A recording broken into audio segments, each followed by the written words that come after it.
রাতে দোকান থেকে বাড়িতে আইলাম, আপনার ভাবি ক সাগরে আপনার দাওয়াত দিছে। কে দিল দাওয়াত? ক সাগরে। ভাবুরছি মজিবর ভাই। তাড়াহুড়া কইরা দোতলায় গেলাম, গিয়া দেখলাম শালম কাকা প্লেট সাজায়। রিজিকে একটু ভালো মন্দ আছে, আজকে একটু ভালো মন্দ খামু। এইখানে যারা উপস্থিত আছে তারা সে আমি একটু বয়সে বড়, আমারে দিছও বড়। সেই সাথ মনে মনে চিন্তা করি আর খাই। সাগরে এত বড় একটা আয়োজন করছে আজকে, ঘটনাটা কি যে কোনো একটা কাহিনী আছে মনে হয়। তো সাগরে বলল, ভাই খাওয়ার পরে একটু থাইকেন, কথা হইব গ্রামের পোলাপাইন নিয়ে, ছোটো পোলাপাইন নিয়ে কথা হইব। তাই আমি কাছে ইনশাল্লাহ খাওয়া দাওয়া করি তারপর। পরে সাগর বলল, ভাই আপনি কিছু বলেন, সব পোলাপাইন একসাথে জড়ো হয়েছে। তখন আমি বললাম, না ভাই আমি কিছু বলবো না।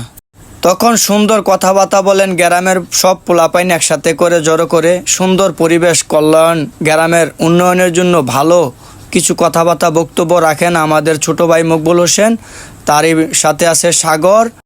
এরই মাঝে বিল্লাল বক্তব্য দেন গ্রামের ছেলেফেলেকে নিয়ে, আরও অনেকেই আছে। অনেকেই তো কথা শুনলেন। যদি আমার কথায় কোনো ভুল হয় তাহলে আমাকে ক্ষমা দৃষ্টিকে দেখবেন। আমি সমাজ নিয়ে কিছু বলতে চাই না, আমার একটাই কথা, সবাই ভালো থাকবেন, সুস্থ থাকবেন, এই কামনা করে আমি আপনাদের মাঝ থেকে বিদায় নিচ্ছি। ধন্যবাদ। ভালো থাকবেন, সুস্থ থাকবেন, এই কামনা করে আমি বিদায় নিচ্ছি। আর আমার এই ভিডিও যদি ভালো লাগে লাইক শেয়ার করবেন। ধন্যবাদ।